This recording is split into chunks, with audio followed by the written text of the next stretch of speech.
오늘은 벌써 사순절 5번째 주일이 다가왔어요. 맞이하고 있습니다. 제가 이 오늘의 본문을 읽다 보니까 생각나는 성경의 한 부분이 있어요. 오늘 그 본문에 보니까 시험을 참는 자는 복이 있나니. 여러분, 요것만 딱 들으면 생각나는 거 없으세요? 마태복음에 나오는 산상수훈이 생각나지요. 주님께서 말씀하신 8가지의 복에 대해서 여러분은 잘 알고 계실 거예요. 그 마태복음에 나오는 그 8가지의 복에 대해서 그걸 본문으로 해서 제가 여러분들과 함께 말씀을 나누었고, 또 오늘 말씀을 읽다 보니까, 그리고 오늘 본문에 나오는 이 시험을 참는 자는 복이 있나니 라고 하는 이 구조를 보니까 그 마태복음에 나오는 그 예수님께서 산에서 하신 그 8가지의 복이 생각이 나요. 자, 그러면은 그 8가지의 복이 뭔가 우리 한번 복기해 볼까요? 첫 번째가 뭐예요? 마음이 가난한 자는 복이 있나니 하늘나라가 그들의 것이며, 그죠? 그 다음에 두 번째 복이 뭐냐면은 애통하는 사람은 복이 있다라고 했어요. 그런데 애통하는 사람은 복이 있는데 누가 그들을 위로해요? 하나님께서 그들을 위로할 것이다 라고 했어요. 세 번째는 온유한 사람은 복이 있나니 그들이 땅을 차지할 것이다. 그리고 의에 줄이고 목마른 사람은 복이 있다. 그리고 그들이 배부를 것이다. 그리고 5번째가 자비한 사람은 복이 있다. 하나님이 그들에게 자비를 베풀 것이다. 6번째가 마음이 깨끗한 사람은 복이 있다. 그들이 하나님을 볼 것이다 라고 했고요. 7번째 복이 평화를 이루는 사람은 복이 있다. 그들이 하나님의 자녀라 부를 것이다 라는 이야기. 그리고 마지막이 의를 위하여 박해받는 사람은 복이 있다. 하늘나라가 그들의 것이다 라고 얘기합니다. 이 8가지 복에 관한 선포는 소위 어떤 사람들이 복이 있는 사람인지에 대해서 잘 알려주고 있어요. 그래서 그 내용을 가만히 보면 매우 역설적이란 말입니다. 특히 첫 번째, 두 번째, 네 번째, 그리고 8번째 복이 그래요. 가난한 사람, 애통하는 사람, 의에 줄이고 목마른 사람, 박해받는 사람이 역설적으로 어떻다고요? 복이 있다고 했어요. 이 세상은 이런 사람들을 우리는 뭐라고 하느냐? 첫 번째, 두 번째, 네 번째, 8번째의 사람들을 우리는 뭐라고 부르느냐? 우리는 불행한 사람이라고 불러요. 가난한 사람, 애통하는 사람, 목마른 사람, 박해받는 사람, 이런 사람들은 우리는 불행한 사람. 그런데 역설적으로 이러한 사람들이 하나님의 나라를 얻기 위해서 가난한 삶을 마다하지 않고, 또한 하나님의 의를 세우기 위해서 또 박해받고 고난받는 것도 피하지 않고 열심히 신앙생활하는 사람들에게는 뭐가 있다? 복이 있다 라고 했어요. 아무리 큰 슬픔을 당하고 애통하여도 하나님의 위로가 있기 때문에 행복하다라는 이야기예요. 그래서 결코 하나님의 사람들은 그런 큰 슬픔이나 애통하는 일이 생길지라도 좌절하거나 절망하지 않아요. 스스로 자신의 인생을 변함없이 값진 것으로 여기고 살아가요. 내 신앙생활, 내가 지금 하고 있는 신앙생활이 값진 것이다. 이렇게 생각하고 그렇게 믿고 그렇게 여기고 살아가고 있어요. 그래서 하나님에게서 오는 그 희망과 그 은총과 은혜, 이런 것을 받으면서 이 세상에서 살아갈 용기를 갖는 사람들, 그게 바로 저와 여러분이에요. 할렐루야. 이러한 그 용기를 가진 사람들은 음식이 아니라, 물질이 아니라 하늘의 가치로 자신의 삶을 채워가는 사람들. 예수님이 공생에 시작하면서 세상을 향하여 선포하신 이 8가지 복에 관한 가르침은 기독교적인 가치관이 무엇인지를 정확하게 보여주는 거였어요.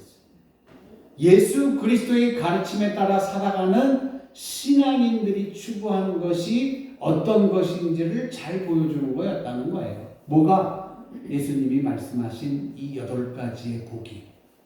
그런데 오늘 본문에서 보면은 예수님께서 8가지 복에 미처 다루지 못한 또 하나의 복에 대해서 가르치고 있어요. 8가지 복에 대해서 부록책이라면 부록책이고 아니면 우리 옛날에 어렸을 때에 놀이하던 그 놀이 할 때 보면은 꼭 편 가르고 나서 한 사람이 남으면 그 사람은 우리가 뭐라고 그랬어요? 깍두기라고 그랬잖아요. 그래서 오늘 본문에 나오는 이 8가지 복에 대해서 이 이후에 나오는 또 하나의 복이 있는데 이 복은 깍두기 복이라고도 하고 여러 가지 이야기를 합니다만은 어쨌든 간에 이 8가지 복에 대해서 뒤이어 나오는 그런 복이라고도 이야기할 수가 있어요. 그 8가지 오늘 본문에 나오는 이 이야기를 쭉 읽어보면은 이 8가지 복에 들어있는 어느 한 귀절 속에 들어가 있는 것 같은 느낌을 받기도 합니다. 그게 뭐냐면 잘 들어보세요. 시험을 참는 자는 복이 있나니 이는 시련을 잘 견디어낸 자가 주께서 자기를 사랑하는 자들에게 약속하신 생명의 면류관을 얻을 것이기 때문이라. 자, 이렇게 얘기했어요. 이 말씀과 함께 시험을 견디어내는 사람도 성서적인 의미에서 보면은 어떤 사람이에요? 복 있는 사람이에요. 그래서 성서적 해석에 통하여 시험을 이겨내는 사람이 저와 여러분이기를 주의 이름으로 간절히 축복합니다. 이렇게 우리가 이 말을 우리 가슴에 새기고 함께 살아갔으면 좋겠다는 거예요. 여러분, 시험이 뭐예요? 시험. 그래서 우리는 예수 믿는 사람들은 가끔 그런 얘기를 해요. 시험에 들었다. 이렇게 생각을 하고 그런 얘기를 또 종종 해요. 흔히 사람들은 내가 당하는 시련과 시험을 거의 동등한 것으로 여기고 있어요. 특히 시험에 관련하여서 우리는 자주 물어요. 도대체 시험은 하나님이 주시는 건가요? 아니면 사탄이 주는 건가요? 이렇게 물어봐요. 이런 물음을 생각하면서 성서에서 시험을 받았던 몇 가지 경우를 한번 생각해 봤으면 좋겠어요. 특히 사순절을 지내는 주일에 시험에 대하여 생각하는 것은 매우 큰 의미가 있다고 저는 생각을 합니다. 사순절에는 원래 예수께서 당하신 고난을 함께 동참하고 생각하는 그러한 절기예요. 하지만 그 고난을 통하여 우리가 삶 속에 짊어지고 있고 또 짊어져야 하는 고난의 의미를 우리가 또 다시 한번 생각할 수 있는 기회를 갖는 거예요. 과연 우리는 우리의 생활 속에서 시험을 어떻게 받아들이고 또 어떻게 이겨내고 있는 것일까? 이것은 사순절 동안 우리가 가슴속에 품고 지내야 할 중요한 신앙의 물음이에요. 그래서 이 사순절 이제 조금 지나면은 이제 종료주일이 다가오고 고난주간이 다가오고 그 고난주간 다오면은 부활절이 다가오는데 과연 내가 이 사순절기와 부활절 전까지의 내 삶을 통해서 내가 과연 어떻게 이 시험이 나한테 있었다면 어떻게 그것을 내가 받아들이고 어떻게 이겨내고 있는 걸까? 이걸 한번 여러분 스스로가 생각해 봤으면 좋겠다. 자, 그렇다면은 우리 이 성경에 나오는 이 시험에 관해서 한번 조금씩 몇 가지 알아볼게요. 먼저 창세기 3장에 있는 거예요. 창세기 3장에 나오는 내용이 하나님이 창조하신 최초의 인간 아담이 에덴 동산에서 부족한 것 없이 하와와 같이 풍요로운 삶을 살고 있었어요. 그때 그들의 삶에 끼어든 하나의 존재가 있었는데 그 존재가 뭐지요? 알면서 얘기 안 하시는 거죠.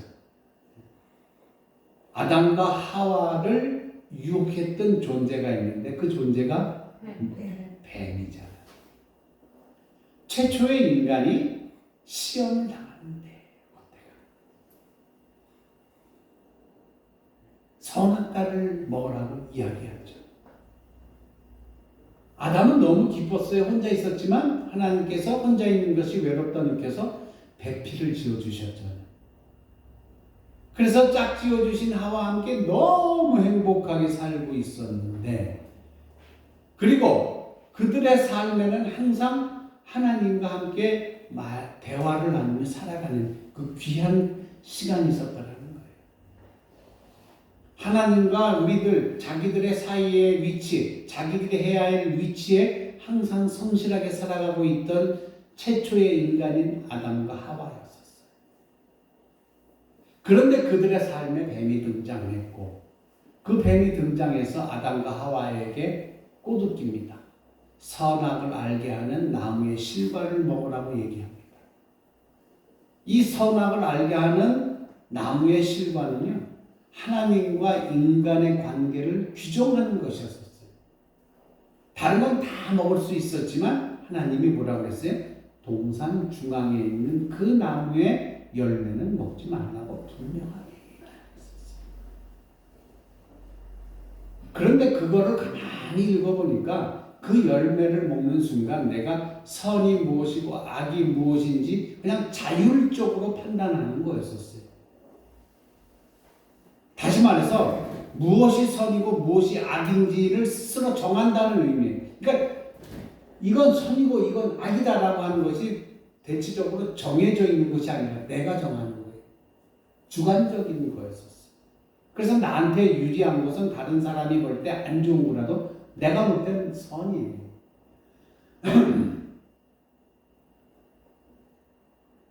무엇이 선하고 무엇이 악인지를 내가 결정하는 결정권을 갖게 된다는 거였었어요. 그런데 그 선과 악의 결정권은 누구에게 있는? 하나님께 있습니다. 그런데 그 나무의 열매를 먹는 순간 하나님께 있는 그 결정권을 자기가 갖는 거예요. 결국 자신의 운명을 자율로 선택할 수 있는 능력을 갖게 되는 거예요. 하지만 인간의 자율이라고 하는 것은 결국 뭐예요? 욕망이에요. 우리가 갖고 있는 자율성이라고 얘기하는 것은 결국은 가만히 들여다보면은 그 자율성은 욕망이에요. 내 욕망이라는 거죠. 선과 악을 알게 하는 나무의 열매의 문제는 단순히 에덴 동산 중앙에 서 있는, 하지만 절대로 손을 대면 안 되는 과일 나무에 그 과일을 따먹느냐 아니냐 문제가 아니에요. 그 나무의 열매의 문제는 존재의 근원인 하나님을 신뢰하고 그가 선하게 여기시는 것을 추구하고 살 것이냐, 하나님이 선하게 여기시는 것을 추구하고 살 것이냐, 아니면 내 욕망에 따라 살아갈 것이냐라는 문제로 압축이 되는 거였었어요. 그 열매를 먹기 전까지는 하나님이 정하시고 하나님이 말씀하신 선을 따라서 내가 살아가는데, 그 나무의 열매를 먹게 된 후부터는 욕망이 들끓어서 이제부터는 그 욕망에 따라서 살아가는 사람으로 갈리게 된다는 거죠. 그렇게 뱀은 인간을 유혹했어요. 그 나무의 열매를 따먹어 자신의 인생의 주인이 되라고. 어떻게 꼬드겨요? 너도 하나님처럼 될 수 있다 이거예요. 다른 누구의 간섭받지 않고 스스로 내린 판단에 따라서 자신이 의도하는 대로, 그리고 내 자신이 추구하는 바를 정하라고, 내가 살아갈 바를 내가 정하고 살아가는 것. 결국 최초의 인간 아담과 하와에게 이 선과 악을 알게 한 나무는 시험이 되었던 거예요. 그리고 그거를 따먹는 선택을 하지요. 그때부터 인간은 뭐의 노예가 됐냐면 욕망의 노예가 됐어요. 저도 욕망이 있고 여러분도 욕망이 있는 인간이에요. 이건 구약에 나오는 시험이고, 이제 신약에 들어와서 또 시험에 관한 이야기가 성경에 있는데, 그거는 누구냐? 아담과 하와였다면 이번에는 예수께 생긴 시험이에요. 예수께서 공생의 생활을 하시기 전 세례 요한에게 세례를 받고 성령의 능력을 힘입었어요. 그리고 사막으로 나가셔서 40일 동안 금식을 하셨잖아요. 우리 여기까지는 내용을 잘 알고 있어요. 그리고 이 이후에 나오는 내용도 우리는 잘 알고 있는 거예요. 그때 사탄이 나타나요. 그리고 예수님과 대면하게 되죠. 그리고 예수님하고 이야기를 합니다.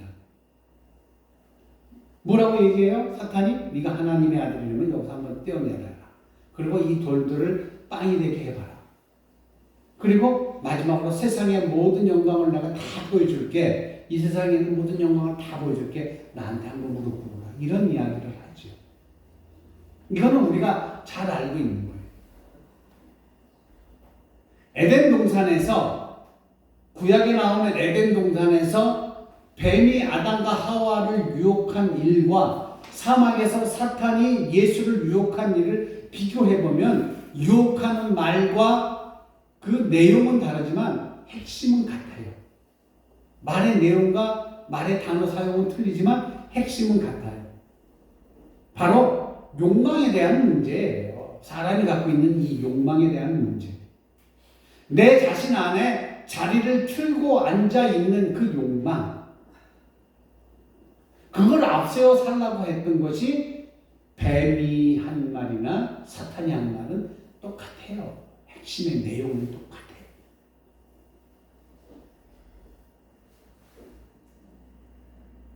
여러분, 미국에 가면요, 유니온 신학교라고 하는 세계적으로 유명한 신학교가 있어요. 이 신학교가 세계적으로 유명한 이유가 있는데, 그건 뭐냐면은 나인홀드 니버라고 하는 신학자가 그 앞에서 강의하고 있었기 때문에 그래요. 근데 그 니버라고 하는 학자가 쓴 글 중에 빛의 자녀와 어둠의 자녀라는 것이 있어요. 이 세계에는 빛의 자식이 있는가 하면 어둠의 자식이 있다고 합니다. 빛의 자식이란 자신의 욕망과 자신의 이기심을 다른 사람을 위하여 절제할 수 있는 용기를 지닌 사람들을 빛의 자식이라고 했어요. 다시 쉽게 얘기하면은 내 욕망이 다른 사람들을 위해서 내 욕망을 절제할 수 있는 사람들을 빛의 자녀라고 했어요. 욕심이 없는 사람, 이 땅에 없겠지요. 그러나 자신의 욕심을 이웃과 함께 공동체를 위하여 절제할 줄 아는 사람 또한 빛의 자녀라고 했어요. 반대로 어둠의 자식은 뭐냐? 모든 일과 행동을 오로지 나를 위해서만, 나를 위해서만, 내 욕망을 채우기 위해서만 꾸며나가는 사람들이에요. 이게 어둠의 자식들이에요.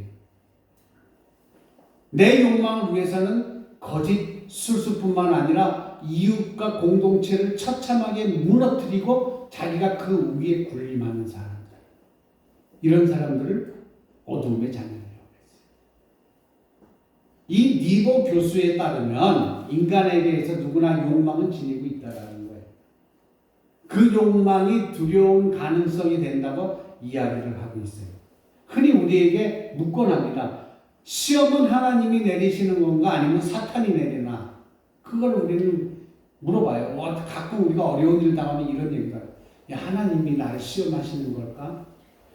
아니면 사탄이 나를 꼬여서 넘어뜨리려고 나를 시험하는 건가? 그런데 우리를 시험에 빠뜨리는 것은 내 욕망이에요. 내 욕망. 이거를 잘 알아야 돼요.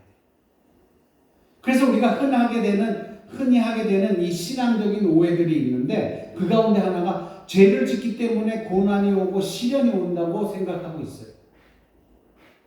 물론 틀린 말은 아니에요. 하지만 중요한 것은 죄 때문에 시련을 겪는 것이 아니라는 사실이에요.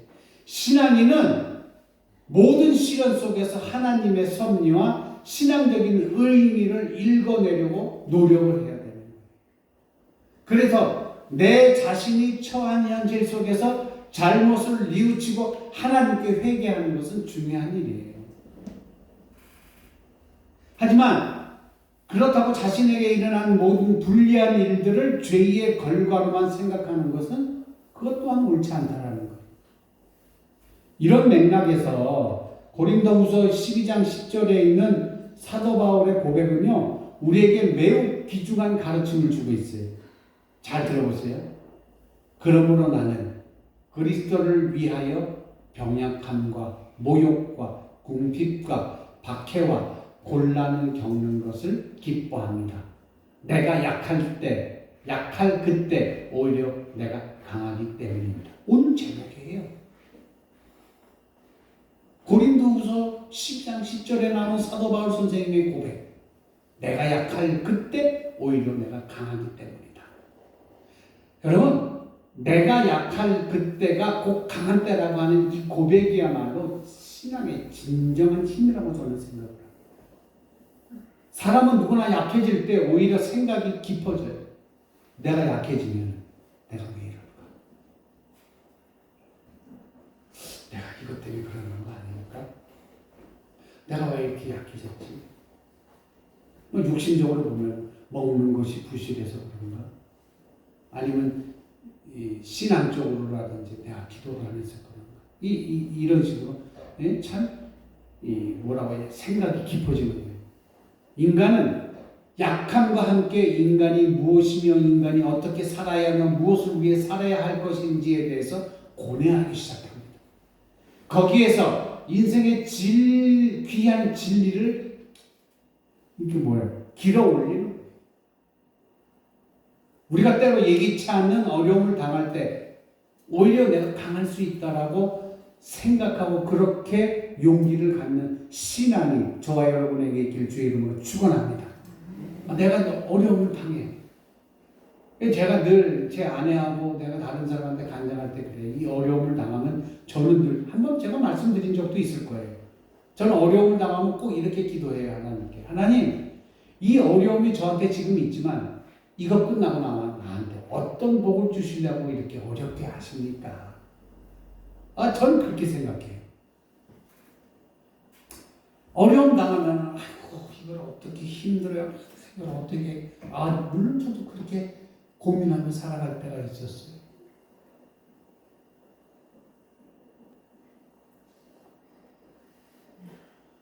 그때마다 생각나는 말.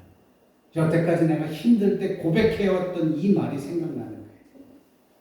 이거 끝나면, 이 고통이 끝나면 어떤 큰 복을 주시려고 저한테 이렇게 고통을 주십니까? 이것을 자꾸 떠올리는 거예요. 여러분에게 이 시간이 어떤 고통스러운 일이 있다면 그 고통을 이겨낼 수 있는 용기, 신앙적 용기가 있기를 주 이름으로 축원합니다.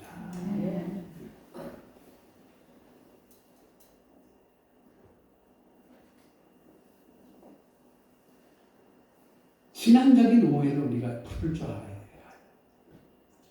그런데 나에게 일어나고 있는 일, 이 모든 불리한 일들을 죄의 결과, 내가 이런 죄를 져서 그래. 아니에요. 그건 아니에요. 내가 약할 때 강한. 그렇다면 우리가 또 다른 신앙적인 오해가 있어요. 첫 번째 신앙적인 오해는 뭐냐면은 그거예요. 불리한 일들이 죄의 결과라는 거죠. 그 다음에 또 다른 오해가 있는데 시험은 항상 나쁜 일, 불행한 일을 통해서 일어난다고 생각하는 거예요. 그렇죠. 시험당하면 누가 교회 안 나오면 시험당해서 이렇게 얘기하잖아.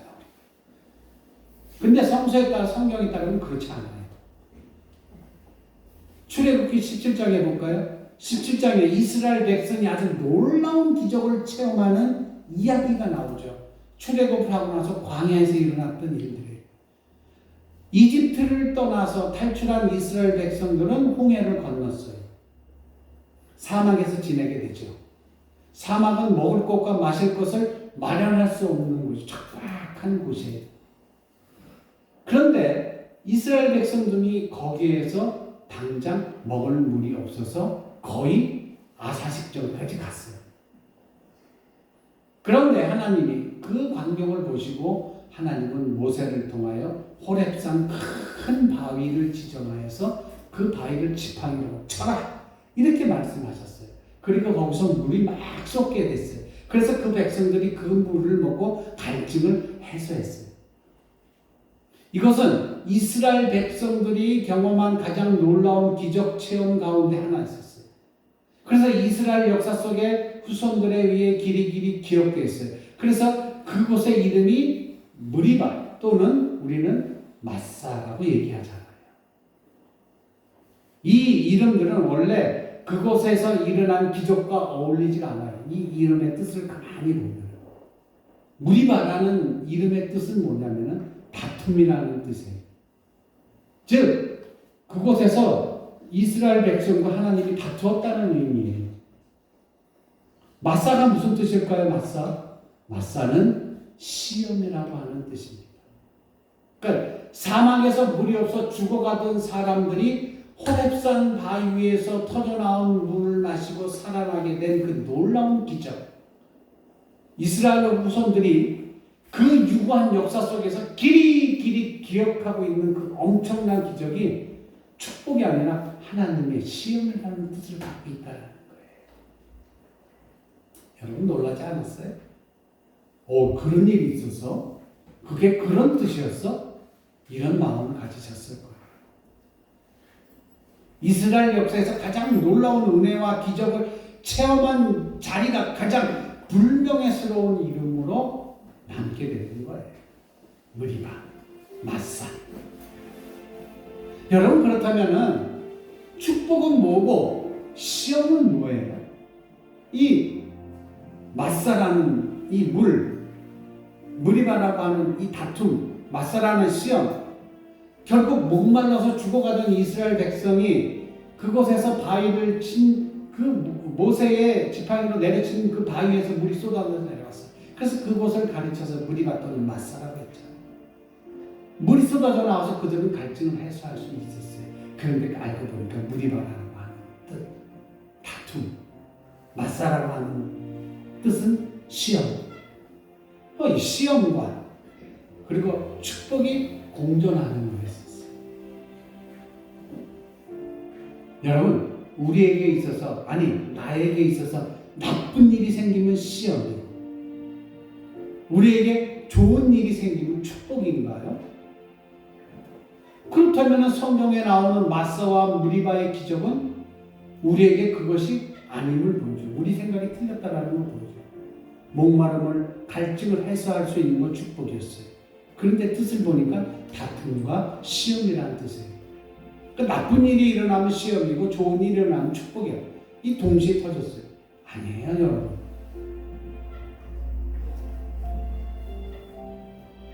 사랑하는 교회 여러분, 사순절기는요, 예수 그리스도가 우리를 구원하기 위해서 당하신 고난을 우리 삶 속에 새기는 절기예요.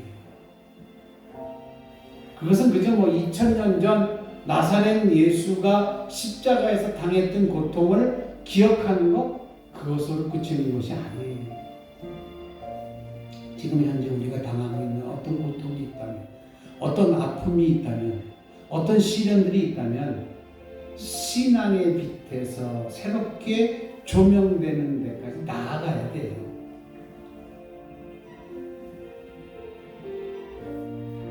그리고 그것을 우리의 강함으로 변화시키시는 용기가 있어야 돼요.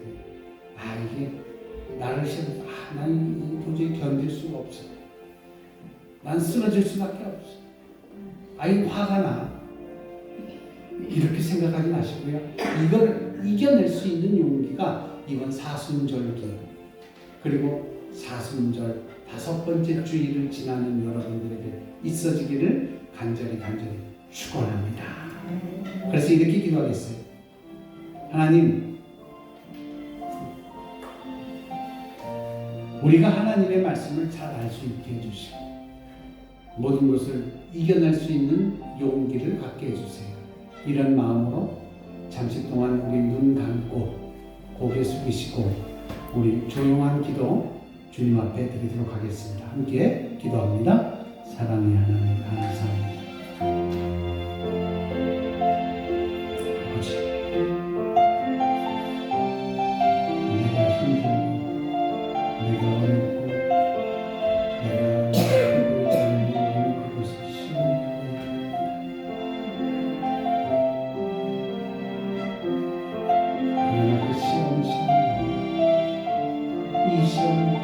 어려운 가운데, 이 힘든 가운데, 고난의 가운데, 이 시련이 끝난 후에 하나님이 주신 복입니다.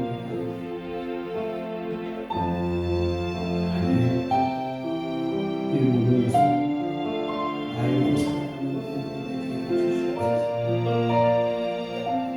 기쁨으로 살아가는 우리가 되게 주시옵소서.